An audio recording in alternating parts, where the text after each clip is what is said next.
व्यापारी का पतन और उदय। वर्धमान नामक शहर में एक कुशल व्यापारी रहता था। जब उस राज्य के राजा को उसकी कुशलता के बारे में पता चला तो राजा ने उसे अपने राज्य का प्रशासक बना दिया। व्यापारी की कुशलता से आम व्यक्ति से लेकर राजा तक सभी बहुत प्रभावित थे। कुछ समय बाद व्यापारी की लड़की की शादी तय हुई। इस खुशी में व्यापारी ने बहुत बड़े भोज का आयोजन किया। इस भोज समारोह में उसने राजा से लेकर राज्य के सभी लोगों को आमंत्रित किया।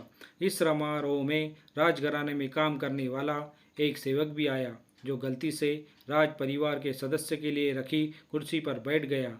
उस सेवक को कुर्सी पर बैठा देख व्यापारी को बहुत गुस्सा आता है।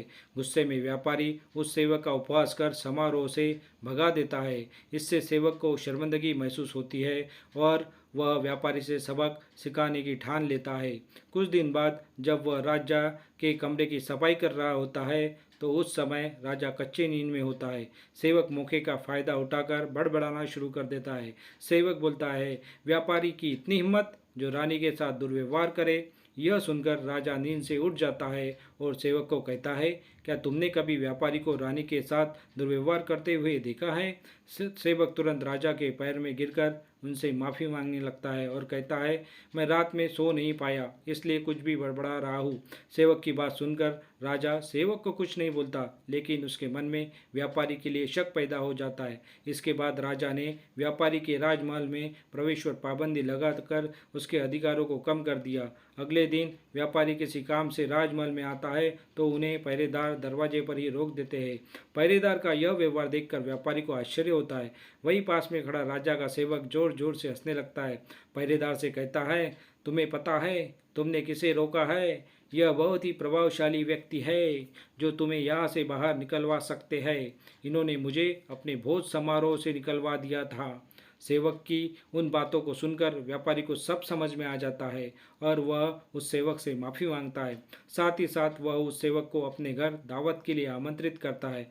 व्यापारी ने सेवक को बड़े विनम्र भाव से भोज कराया और कहा, उस दिन जो भी किया वह गलत किया। व्यापारी से सम्मान पाकर सेवक खुश होता है और कहता है, आप परेशान ना हो, राजा से खोया हुआ सम्मान आपको जल्दी वापस दिलाऊंगा। इसके अगले दिन राजा जब कच्ची नींद में होता है तो सेवक की सफाई करते कमरे की सफाई करते फिर से बड़बड़ाने लगता है और कहता है, हे भगवान, हमारे राजा इतने भूखे होते हैं कि गुसल खाने में स्नान करते हुए भी खीर खाते रहते हैं।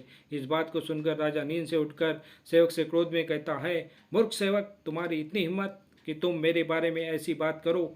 राजा के क्रोध को देखकर सेवक पैर में गिरकर माफ़ी मांगता है और कहता है, महाराज, रात में मैं ठीक तरह से सो नहीं पाया इसलिए कुछ भी बड़बड़ा रहा हूँ। फिर राजा सोचने लगता है, अगर यह सेवक मेरे बारे में ऐसा बोल सकता है तो उस व्यापारी के बारे में भी झूठ ही बोल रहा होगा।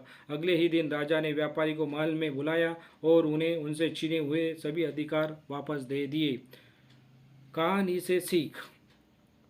हमें इस कहानी से यह सीख मिलती है कि किसी को छोटा समझकर उनका मजाक नहीं उड़ाना चाहिए, सभी का सम्मान करना चाहिए। किसी को नीचा दिखाने से एक दिन खुद भी अपमान का सामना करना पड़ता है। धन्यवाद। Please like, share and subscribe my channel. Thank you.